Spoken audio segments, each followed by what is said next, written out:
Chrétienne, le podcast qui se creuse les méninges pour dresser nos enfants d'une manière parfaite et surtout à la baguette. Je suis Aurélie Bricot et je suis ravie de vous accueillir en compagnie de la meilleure mère du monde entier de l'univers, Angie Velasquez Thornton. Comment est-ce que ça va, Angie, aujourd'hui? Écoute, ça va bien. Je suis contente qu'on puisse parler d'un sujet qui est tellement important, qui ne me vient naturellement et que j'espère puisse être d'encouragement pour celles et ceux qui ont besoin d'un coup de main comme moi. Incroyable. On ne parlera pas du martinet qu'il y avait dans le placard de mes parents quand j'étais petite. Ils ouvraient la porte comme ça quand j'étais passage. Ils me montraient le martinet, juste avec l'index. Et je me disais, faut que je me tienne à carreau là, parce que là, ça craint.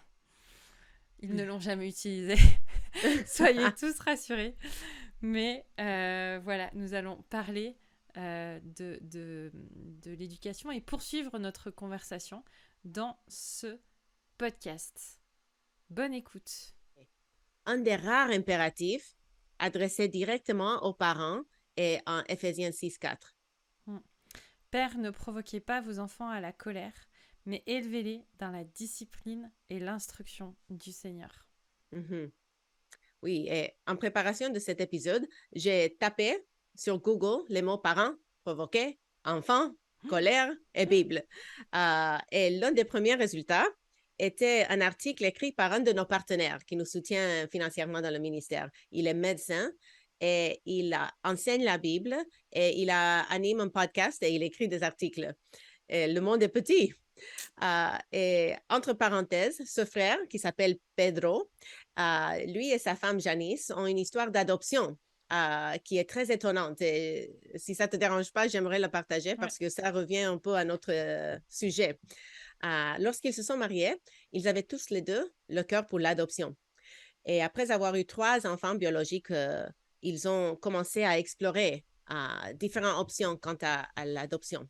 Et ils ont appris sur l'adoption d'embryons. Et je ne sais pas si tu savais que dans des cliniques où les femmes font la fécondation in vitro, ils gardent des innombrables ovules fécondés congelés. Et la FIV est très coûteuse. Donc, les gens souvent fertilisent plus d'ovules de ce qu'ils pourraient jamais utiliser. Et le surplus, souvent, est floché. Elle est jetée. Les gens ne s'en servent pas si après quelques années, ils décident, OK, on a fini avec notre famille, à construire notre famille. Mais ces petits embryons sont des personnes créées à l'image de Dieu. Et c'est alors que Pedro et Janice ont senti l'appel du Seigneur pour adopter un de ces embryons. Et Janice a été implantée avec cet embryon et elle a eu une grossesse normale et finalement, elle a eu un enfant. Et ce qui est tellement cute, c'est que Pedro et sa femme sont chinois et leur enfant est blonde aux yeux bleus et blanc, évidemment. Et ça demande une explication. Et les gens les regardent et disent, oh, c'est un peu différent ça, parce que normalement, on voit des blancs qui adoptent des enfants de la Chine. C'est un peu plus commun chez nous. Je ne sais pas s'il y a beaucoup d'adoptés de la Chine en France, mais ici, ça se voit assez souvent. Est-ce que ça se voit chez vous? Peu. Ah, OK. Ici, c'est assez En commun. tout cas, dans ma contrée fort lointaine, tu sais Oui, bien que... c'est vrai. Mais en tout cas, leur histoire exige une explication et souvent, c'est une occasion pour parler de la plus belle, la plus grande histoire de l'adoption dans l'univers. C'est que un Dieu qui était, contre qui nous étions en rébellion, nous étions ses ennemis, il est venu chez nous et il nous a adoptés dans son grand amour. Et il nous a fait ses enfants et nous sommes à lui. Donc, la parentalité dont nous parlons maintenant, c'est un don de Dieu parce qu'il nous a fait ses enfants par la foi, par la grâce. Donc, j'aime tellement ça. Ouais. Ce que j'aime dans l'idée que tu développais aussi un petit peu avant Mm, sur la notion que nous devons intervenir sur une chose à la fois auprès de nos enfants. mhm, Euh, c'est la manière dont Dieu agit envers nous. Si on avait mhm, un Dieu qui était constamment en train de nous dire t'as vu à quoi tu penses? Et là, t'as vu ce que t'as fait? Et dis mm, donc, t'avais pas oublié? Et dis donc, tu devais lire ta Bible ce matin. Au fait, t'as pas prié pour ça. mm, Et donc, et en fait, mais je pense que mais on serait mort. Voilà, on mm, n'arriverait pas à vivre mm, dans cette manière de fonctionner. Et puis, mhm. c'est du légalisme. Hein. On n'a pas à, à marteler nos enfants sur ça. Moi, j'ai pas un patron qui me dit tout le temps que ce que je fais, c'est pas bien quand il passe dans mon bureau. Mais, je partage mon bureau avec la même personne qui partage ma maison. Et c'est vrai qu'on aime bien régulièrement se dire tiens, ça, j'aurais pas fait ça comme ça. Je partage mon bureau aussi avec mon partenaire de vie. Ah là là là là là. Ton bureau, il est dans ta maison, donc c'est encore pire. Ah, tu parles du bureau Ah ouais, au camp. ouais, ouais, ouais, Ah, OK. ouais. Et ouais. Donc, là où tu es maintenant, tu partages pas un bureau avec Non, Sylvain. non. Ah, OK, Des OK. fois, il me le pique, mais il est obligé de me demander avant. Bref. Oui.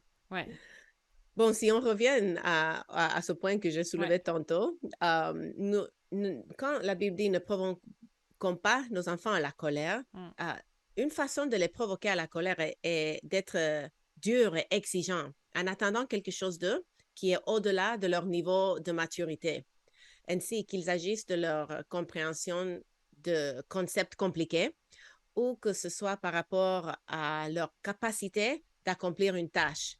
Nous devons adapter nos attentes. mm.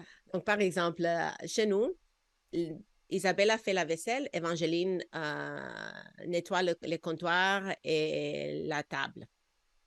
Et Diane est perfectionniste. Et son niveau de performance va être tellement bon, mais nos filles sont capables de faire les choses assez bien. Et nous devons nous contenter de leur niveau au lieu de venir après eux et refaire leur travail, parce que sinon, elles ne vont jamais apprendre.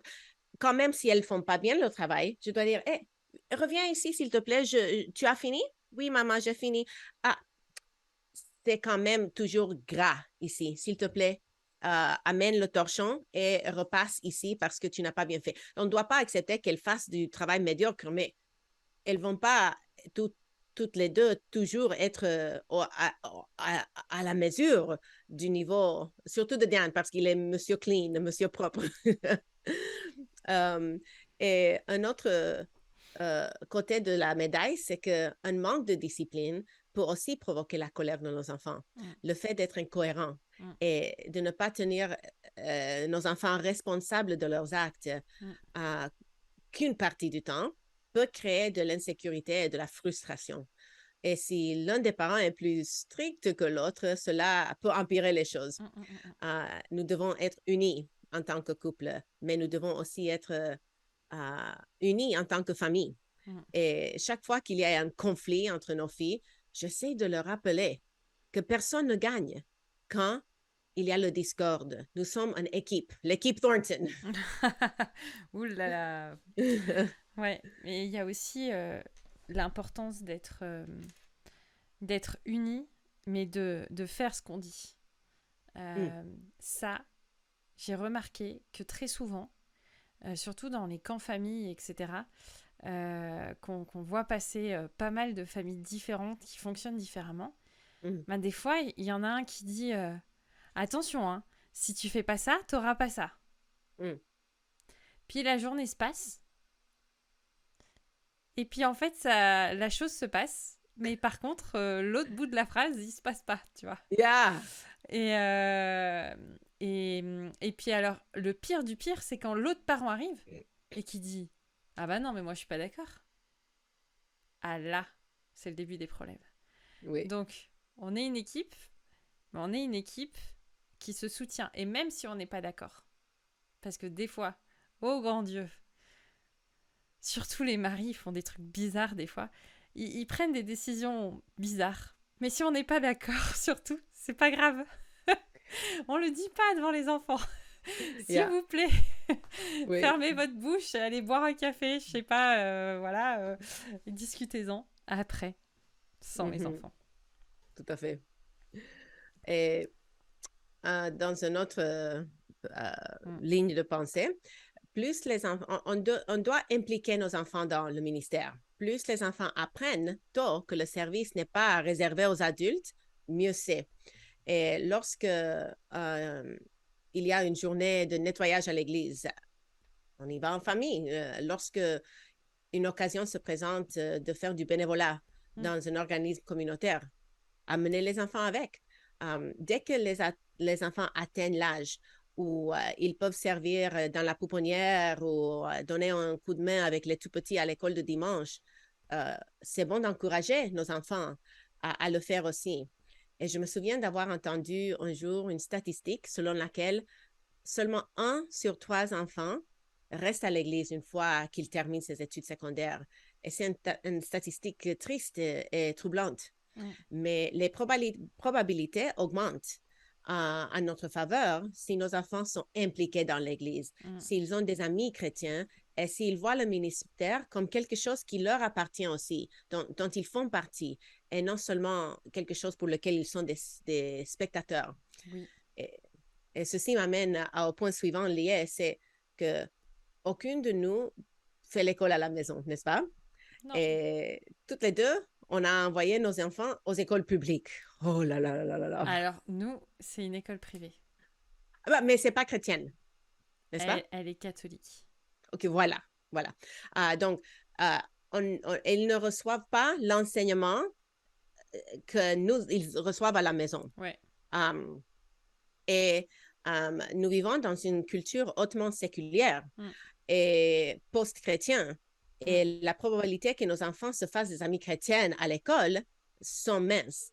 Et je veux être un témoin pour les familles auprès desquelles mes enfants vont à l'école, Mm. mais je veux aussi m'assurer qu'elles construisent des relations durables avec des croyants et surtout avec ceux qui sont impliqués à notre Église. Mm.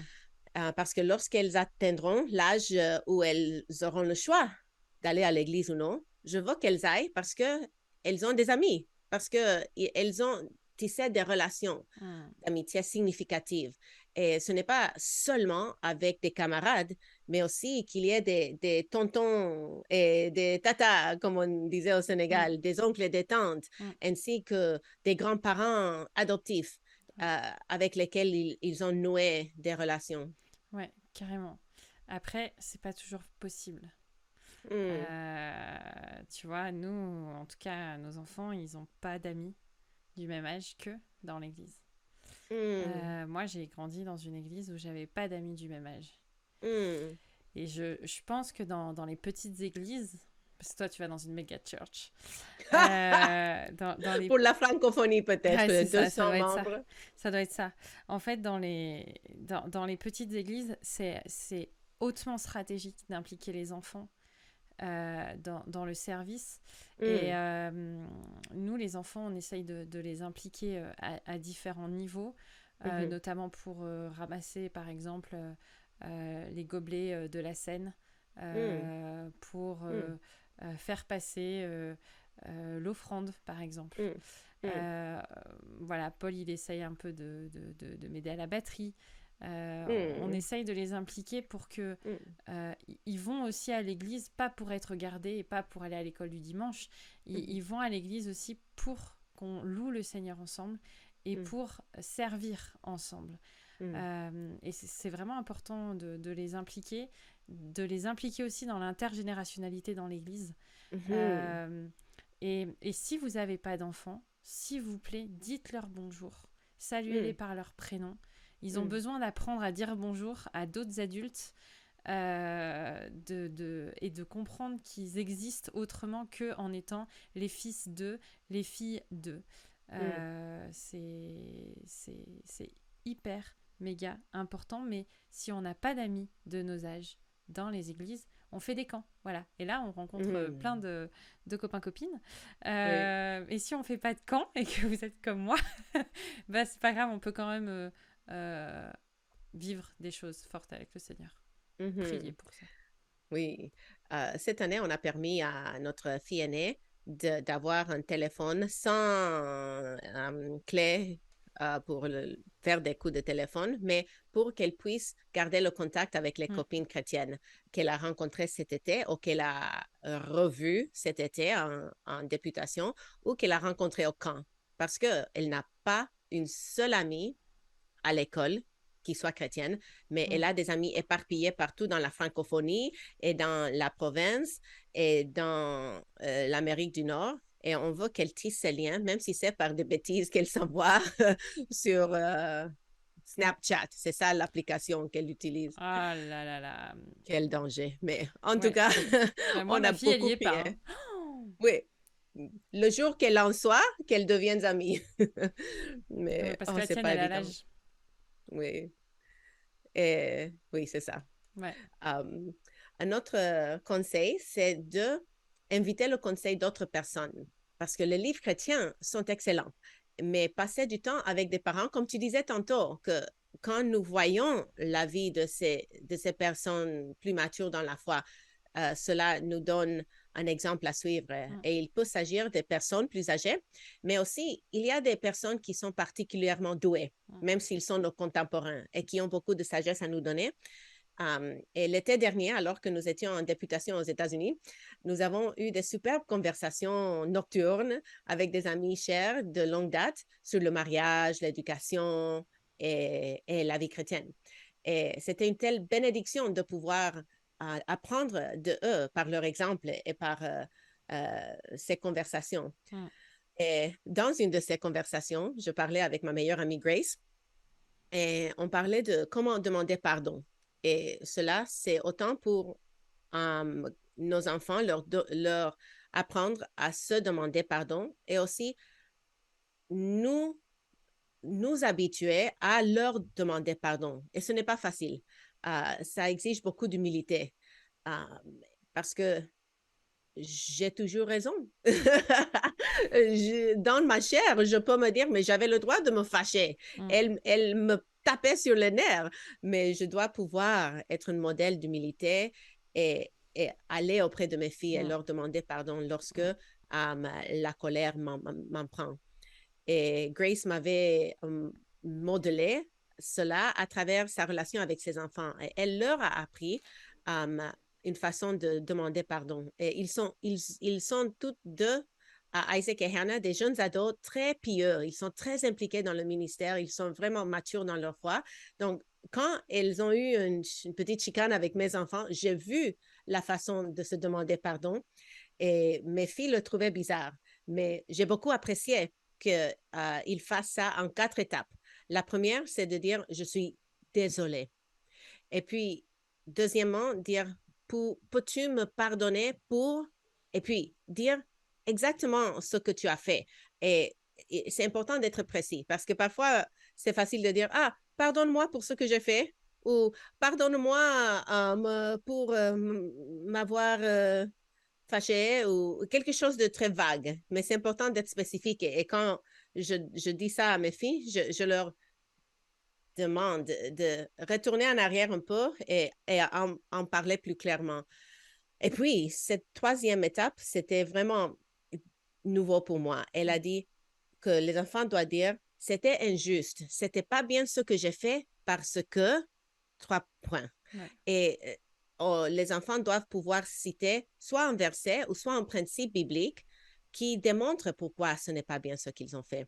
Et quatrièmement, elle leur demande de dire, à l'avenir, je vais, 3 petits points, et ça demande de donner des mesures spécifiques qu'on va entreprendre pour éviter de continuer à faire la même chose. Et quand je discutais de cela avec Valérie Goyette, elle a ajouté une précision importante qui m'a aidée même quand moi je demande pardon. Et c'est que nous devons aller au-delà de la manifestation superficielle de notre péché, mais de creuser et demander pourquoi est-ce que je t'ai crié dessus? Pourquoi est-ce que je me suis fâchée? Ah, peut-être, si je réfléchis, c'est parce que tu es venu déranger ma tranquillité, ma paix, ma productivité, mon épanouissement, quoi que ce soit. Donc, c'est ça l'idole de mon cœur que je dois identifier et confesser pour que je sois un modèle pour mes enfants et ensuite leur aider pour qu'ils soient capables d'aller un peu plus loin et Ouais. découvrir ça. Parce que je ne veux pas qu'ils restent au niveau superficiel. Et c'est quelque chose qui n'est pas facile pour moi parce que je ne suis pas quelqu'un qui auto-réfléchit beaucoup. Mm. Dan, par contre, rumine profondément. Et je blague qu'il est aussi profond qu'un puits et que je suis aussi peu profonde qu'un bain d'oiseau. Mm. Ouais. Ça me rappelle une situation. Bon, moi, j'aimais pas le. J'ai pas aimé le bas âge, hein. Mais bon, c'est pas un scoop. Mais euh, en fait, j'ai eu beaucoup de mal à anticiper le temps de préparation. Et je me rappelle un matin, mais j'ai pété un plomb parce que, en fait, on est parti super en retard pour les poser à l'école. Bon, Mm. c'était une période de vie où c'était un peu compliqué, mais je me suis littéralement fâchée sur mon fils Mm. euh, en lui disant mais enfin voilà, on est en retard et c'est ta faute quoi. Et Mm. en fait, j'ai tellement crié que pendant tout le temps dans la voiture, ce qui est bien, c'est qu'on a à peu près 10 minutes en voiture pour arriver à Mm. l'école. Mm. Pendant tout le temps sur la route, j'étais en colère parce que je me disais, c'est quand même pas possible. On est en retard, quoi. Et, et bon, c'est pas la fin du monde d'être en retard, mais moi j'étais en colère parce que c'était déjà pas la première fois qu'en fait c'est tout le temps la course de préparer tout le monde, de s'assurer que tout le monde a toutes ses affaires pour la journée, etc., etc. Et puis je ruminais. Et je me revois encore aujourd'hui en train de monter les escaliers pour l'emmener dans sa classe. Et là, le Seigneur, il m'a repris, il m'a dit, il y a quelque chose qui va pas, tu peux pas laisser ton fils comme ça pour la journée. Mm. Donc là, je me suis baissée, j'ai regardé mon fils et je lui ai dit, bah en fait, les 4 étapes que ton ami Grace va devenir mon ami, je pense. Et je lui ai dit, c'est pas normal. Je me suis fâchée trop et c'est pas juste. Donc je lui ai demandé pardon, je lui ai expliqué pourquoi je m'étais mis en colère comme ça et je lui ai expliqué ce que on pouvait mettre en place, lui et surtout moi, pour éviter que la situation revienne dans ce sens. Donc je Mm. pense que c'est important aussi d'identifier le contexte qui nous met sous pression Mm. et pour lesquels on bute tout le temps sur les mêmes problématiques. Mhm. Tout à fait. Et ne pas tomber dans le même piège. Si Mm. on sait que chaque fois que c'est l'heure de partir pour l'église ou l'école, c'est toujours les mêmes choses qui me font péter de rage, alors qu'est-ce que je peux faire pour éviter cela? Et je suis tout à fait dans le même processus Mm. que toi. Um, je me rends compte que quand cela m'arrive et que je dois demander pardon, c'est un travail. Je ne peux pas accepter, ah, je ne suis pas comme Dan, c'est lui qui auto-réfléchit et ce n'est pas mon style, mais j'ai besoin de, de, de faire comme tu as fait dans cette histoire, d'aller plus loin.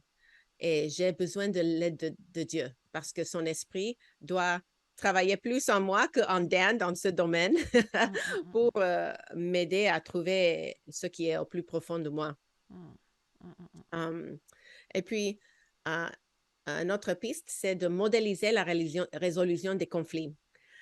Nos enfants nous voient déjà dans toute notre gloire pécheresse. Euh, ils nous connaissent mieux que quiconque, à part notre conjoint. Et nous ne les trompons pas. Alors, il vaut mieux d'être honnête à leur égard. Et cela implique être honnête sur la résolution de nos conflits. en tant que mari et femme. Et je ne suggère pas qu'on les interpelle pour arbitrer nos conflits, mais comment est-ce qu'ils vont apprendre à résoudre leurs conflits s'ils ne voient jamais deux adultes en train de résoudre les leurs?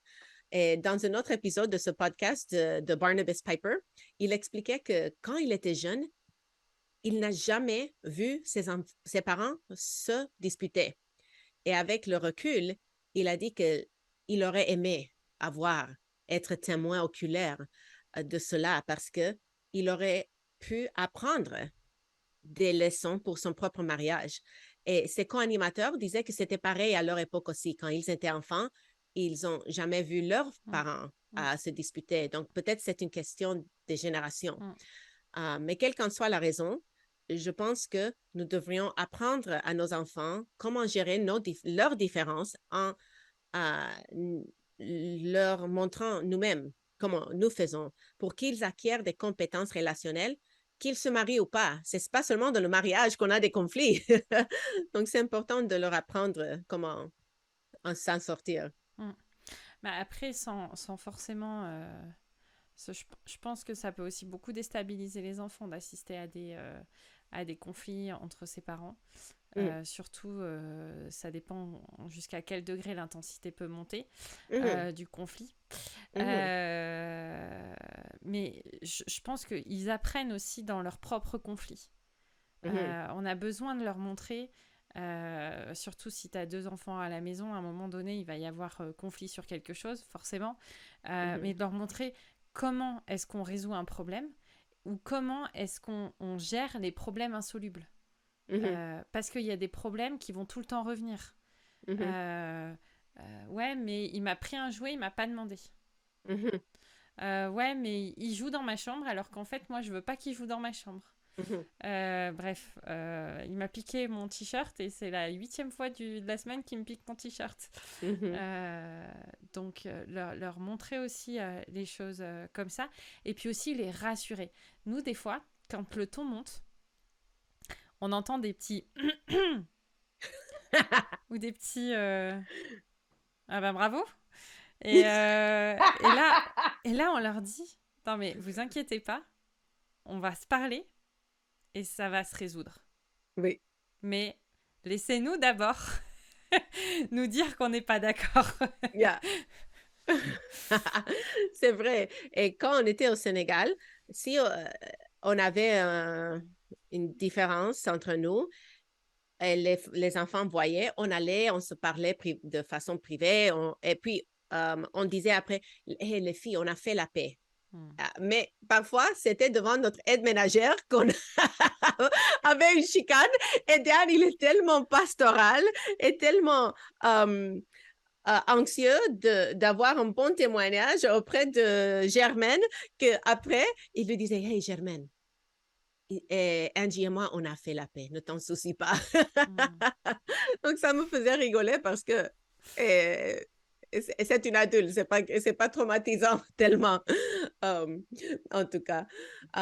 Tu as parlé tantôt des fessées et je pense que c'était un sujet que je voulais au moins mentionner parce que moi, en tant que chrétienne, j'avais lu dans la plupart, sinon la totalité des livres chrétiens sur l'éducation des enfants, qu'il faut donner les fessées. Et que c'est parfois, même j'ai lu que c'était la seule discipline acceptable. Mais c'est quoi ces livres que tu lis, Angie? Écoute, je ne vais pas mentionner des noms, mais c'est des livres par des auteurs qu'on connaîtrait. Qui donnent cette impression-là. Mais peut-être si elle ne le disait pas explicitement, c'était comme si les fessées, c'était la discipline par excellence parce que c'est la seule qui est explicite dans la Bible. Donc, Dan et moi, naturellement, voulions obéir à l'Écriture et nous avons appliqué la fessée lorsque nos enfants étaient plus petits. Mais nous avons constaté que la plupart du temps, cela ne faisait que les mettre encore plus en colère. Un peu comme tu as démontré avec ton récit tantôt, si ça ne fait pas mal, c'est mieux de faire quelque chose qui leur apprenne la leçon, qui va les aider à sentir la perte de quelque chose.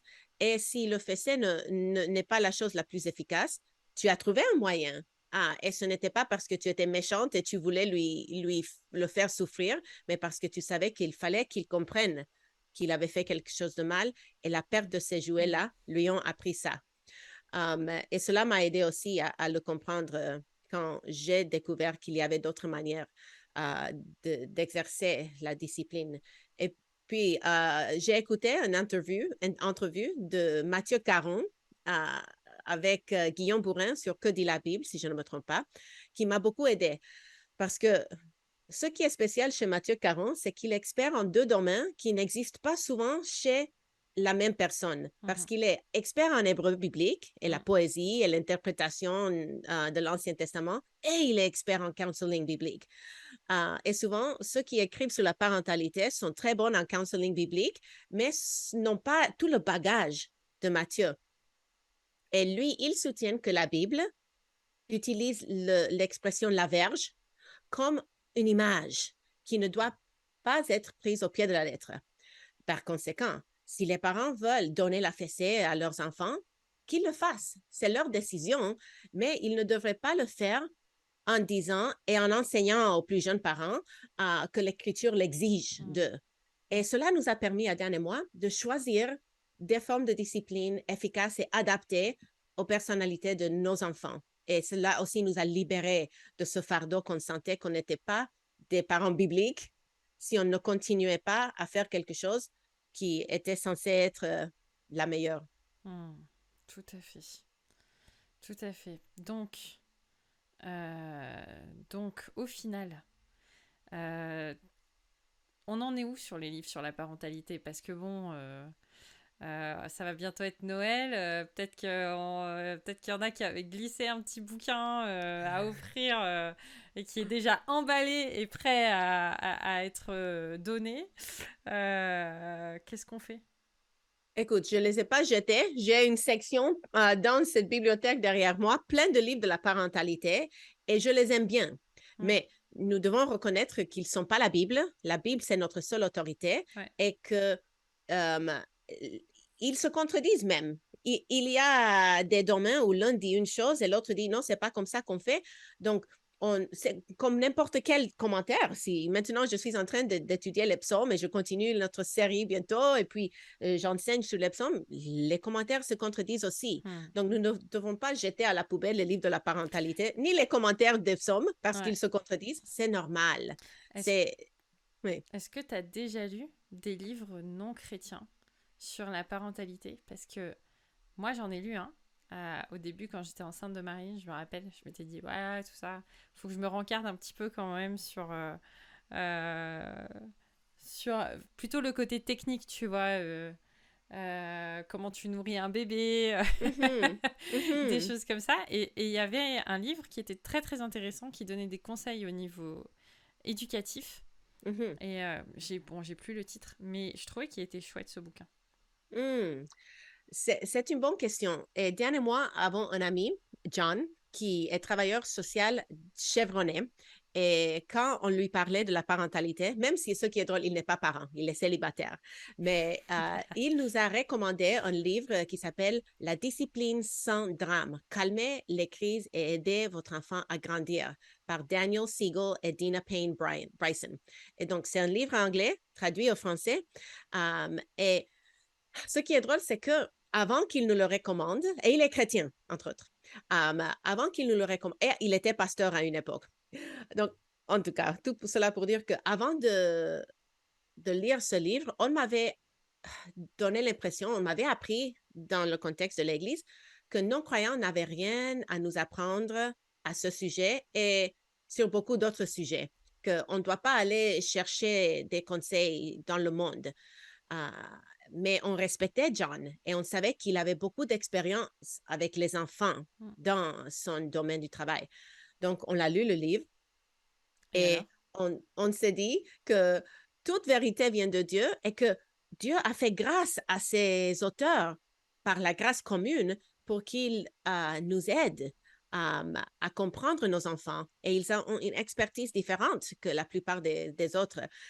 Et je me suis dit qu'ils sont créés à l'image de Dieu, même comme ceux qui ont construit des magnifiques ouvrages d'architecture sont créés à l'image de Dieu sans connaître Dieu. Ou bien ceux qui ont pu concevoir des avancées scientifiques étonnantes et salvatrices ou créer des œuvres d'art époustouflantes. Donc, pourquoi pas apprendre de ces gens-là? Fin de parenthèse.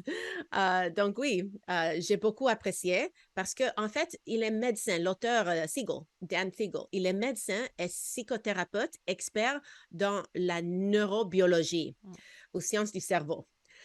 Et c'est quelque chose que l'on voit rarement dans les livres sur la parentalité écrits par des pasteurs ou par des experts en counseling biblique. Et ce que je transmets qui peut-être est évident pour toi et pour ceux et celles qui nous écoutent, n'était pas en tout cas évident pour moi. Et c'est que ils ont vulgarisé des choses simples, des choses techniques de façon très simple.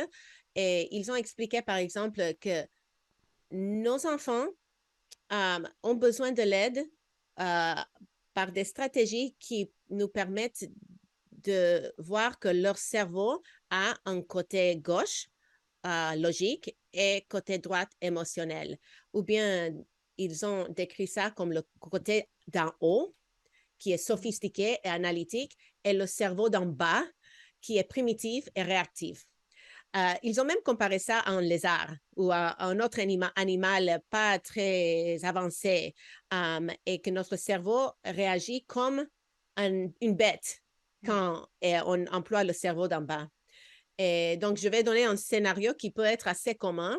Un enfant pique une crise et se met en colère et commence à crier et manque de respect envers ses parents. Et moi, j'avais appris que si un enfant te manque de respect, tu dois appliquer la discipline. Donc, je commençais à... Alors là, tu vas pas écouter la télévision, tu vas pas avoir le dessert. Je commençais à appliquer tout genre de discipline immédiatement sur le champ, mais comme l'enfant est tellement pris par le côté primitif de son cerveau, la logique de se dire oh, je ne veux pas rater la télé, le dessert, ainsi de suite, ça n'entrait pas parce que son cerveau était activé de façon animale. Et je ne faisais qu'aggraver la situation en ajoutant ces conséquences dans une situation tendue. Au lieu de cela, expliquent les auteurs, nous devons employer des stratégies calmantes et apaisantes pour aider nos enfants à passer du cerveau primitif au cerveau analytique et sophistiqué d'Aaron. Et même le fait de parler plus doucement, ça ne m'arrive pas naturellement. Je suis latina, je suis chaude. Mais cela m'a aidé à reconnaître que mes enfants ont besoin des outils pour trouver le calme. Et les conséquences viennent, bien sûr, mais ce n'est qu'une fois que je les ai aidés à gérer leurs émotions et à trouver la clarté que je les applique. Et encore une fois, peut-être ça, c'était très évident pour toi et pour tout le monde. Mais dans tous les livres sur l'éducation chrétienne que j'avais vus, je n'avais jamais lu ça. Et c'est alors quelque chose qui m'a beaucoup aidé. Incroyable. Eh ben, gloire à Dieu. Merci, merci beaucoup pour tout ça. On pourrait parler de plein de choses, notamment de la gestion des écrans avec nos enfants, tout ça. Mais là, on n'a plus le temps, en fait, parce que cette conversation dure depuis déjà très, très longtemps. Et puis, il faut bien qu'on en laisse un petit peu pour qu'il y ait des gens qui nous posent des questions. Des questions. Écoute, je te laisse le mot de la fin si tu veux conclure sur ce sujet. D'accord. En tout cas, j'espère que cet épisode vous a encouragé à poursuivre la tâche complexe de l'éducation des enfants. Si toi, tu es entouré, je te parle à toi, quelqu'un qui nous écoute, qui semble avoir des amis qui ont tout en main. qui semble jamais se planter et dont les enfants semblent parfaits et qui rayonnent toujours de patience et de douceur. Si c'est le cas pour toi, que tu es entouré par des mamans et des papas parfaits, sache que je suis là pour toi. Il y a donc au moins une autre personne qui lutte, qui se bat pour être un bon parent, qui échoue certains jours et réussit d'autres, et qui crie à Dieu à chaque moment pour obtenir la grâce, pour être un parent conforme à notre Père céleste. Donc, soyez bénis et nous espérons que ce podcast et tout ce qu'on fait vous aide à connaître Jésus et, comme on s'est dit, creuser la Bible, servir Christ. Donc, si vous avez des questions, vous pouvez nous les poser en écrivant à chrétienne au singulier @toutpoursagloire.com et on vous apprécie. Et si vous avez aimé, partagez ce podcast et donnez des likes et des commentaires. Et on vous dit à la semaine prochaine. À la semaine prochaine, venez bien avec de quoi noter parce que nous vous donnerons plein d'idées de cadeaux pour Noël, notre podcast spécial fin d'année, voilà, que beaucoup de gens apprécient. On ne chantera pas la chanson du petit Papa Noël, promis. Quoique, si je suis motivée, il y a moyen. Voilà, on vous donnera quelques petites choses qui peuvent être intéressantes. Et peut-être y aura-t-il des livres sur la parentalité, Angie? Oh, pas. Je ne sais pas. On verra en ça. tout cas. Voilà. Eh bien, écoute, en attendant, que le Seigneur bénisse ta famille. Que le Seigneur t'encourage dans tes défis en tant que mère auprès de tes deux chères filles. Et à la semaine prochaine. À toi aussi, que le Seigneur te fortifie avec tes deux précieux trésors. Et on se voit la semaine